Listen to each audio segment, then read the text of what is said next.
वाईट सवय आहे पण आहे. ठीक आहे, चला बोला. सन्माननीय अध्यक्ष महोदय, या सभागृहाचे नेते आणि महाराष्ट्र राज्याचे मुख्यमंत्री सन्मान्य देवेंद्रजी फडणवीस साहेब सभागृहामध्ये उपस्थित आहेत आणि म्हणून त्यांच्याकडून काही विषय मला या ठिकाणी जाणून घ्यायचे आहेत, त्यांचं मत मला जाणून घ्यायचं आहे, म्हणून मी या ठिकाणी उभा आहे.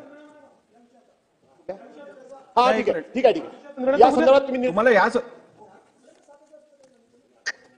चला. सन्मान्य सुधीर भाऊंनी पहिली जो मुद्दा मांडला, हक्कभंगाच्या संदर्भातली माहिती दरवर्षी आपण देतो, तर माझ्याकडे जी माहिती उपलब्ध आहे त्या अनुषंगाने गेल्या विधानसभे संदर्भातली माहिती आपण पटलावर ठेवलेली, ती विधानसभा डिझॉल्व्ह झाली की सगळे ते बरोबर. त्यामुळे आता या विधानसभेत जे असतील ते या वर्षी आपण मांडू वर्षाखेरी. ठीक आहे. आज सन्मान्य सदस्य श्री ठीक आहे ठीक आहे ठीक आहे थांबा. सन्मान्य सदस्य श्री जयकुमार गोरे यांनी आज जे 3 हक्कभंगाचे प्रस्ताव सभागृहात मांडलेले आहेत, सभागृहाची भावना लक्षात घेता ते 3ही प्रस्ताव मी स्वीकृत करून पुढील कारवाईसाठी हक्कभंग समितीकडे पाठवित आहे.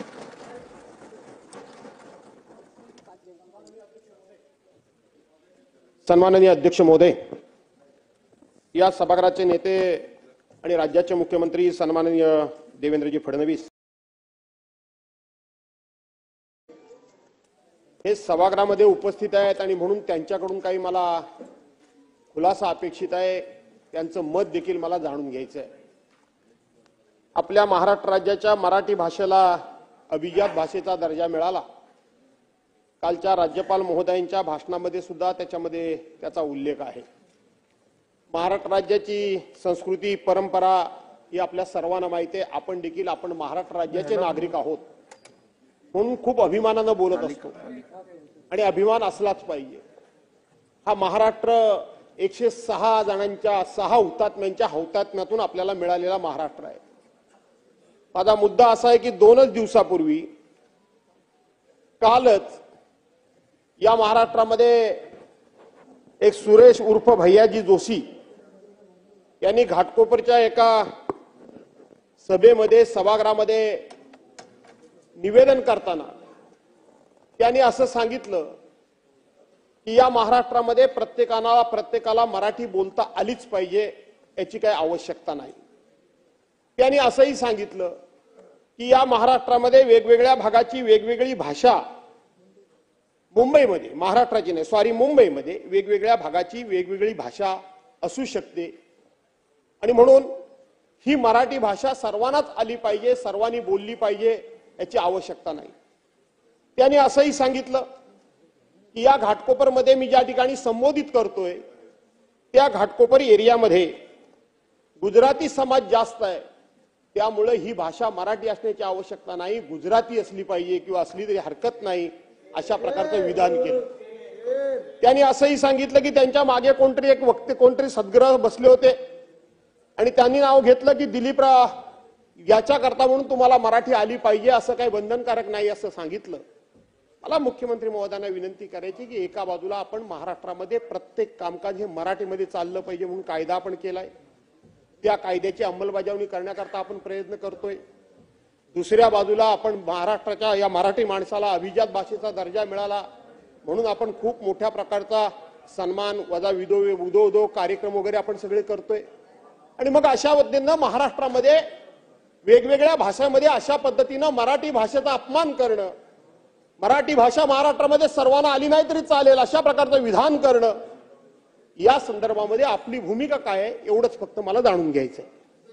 माननीय अध्यक्ष महोदय, खरं म्हणजे भैयाजी जोशी यांचं वक्तव्य काही मी ऐकलेलं नाही, त्यामुळे ते पूर्णपणे ऐकून त्याच्यावर मी माहिती घेऊन बोलेन.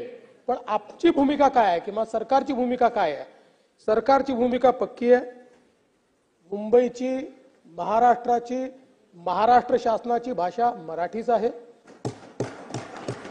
महाराष्ट्रात राहणाऱ्या प्रत्येकाने मराठी शिकलं पाहिजे, प्रत्येकाला मराठी बोलता आलं पाहिजे.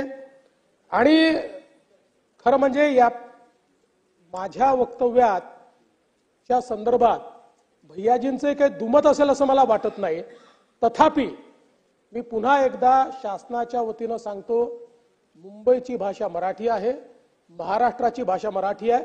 इतर भाषांचा इथे सन्मान आहे, इतर भाषांचा इथे सन्मान आहे. कुठल्याही भाषेचा आम्ही अपमान करणार नाही.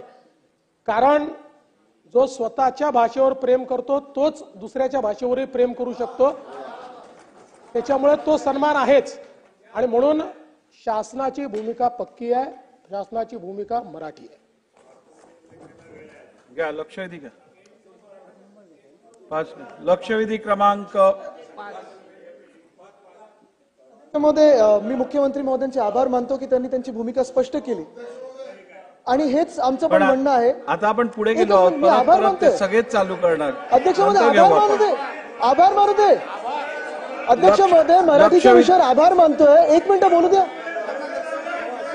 विरोधी पक्ष जर आभार मानत असेल तर पोटदुखी आहे का? आपण मांडलेले आभार मी रेकॉर्डवर घेतलेले आहेत आणि थेट मुख्यमंत्र्यांपर्यंत पोहोचवतो. चला पुढे. लक्षवेधी क्रमांक 5. लक्षवेधी क्रमांक 5 महोदय, लक्षवेधी क्रमांक 5. नितेश राणेजी, त्यांनी आपले आभार मानले नाहीयेत, मुख्यमंत्र्यांचे मानले आहेत. आपण बसा. चला.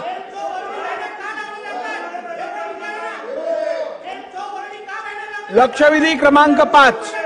अध्यक्ष महोदय, वितरित केल्याप्रमाणे अध्यक्ष महोदय, माझ्या मावळ मतदारसंघातील तळेगाव दाभाडे शहरात इंद्रायणी महाविद्यालय या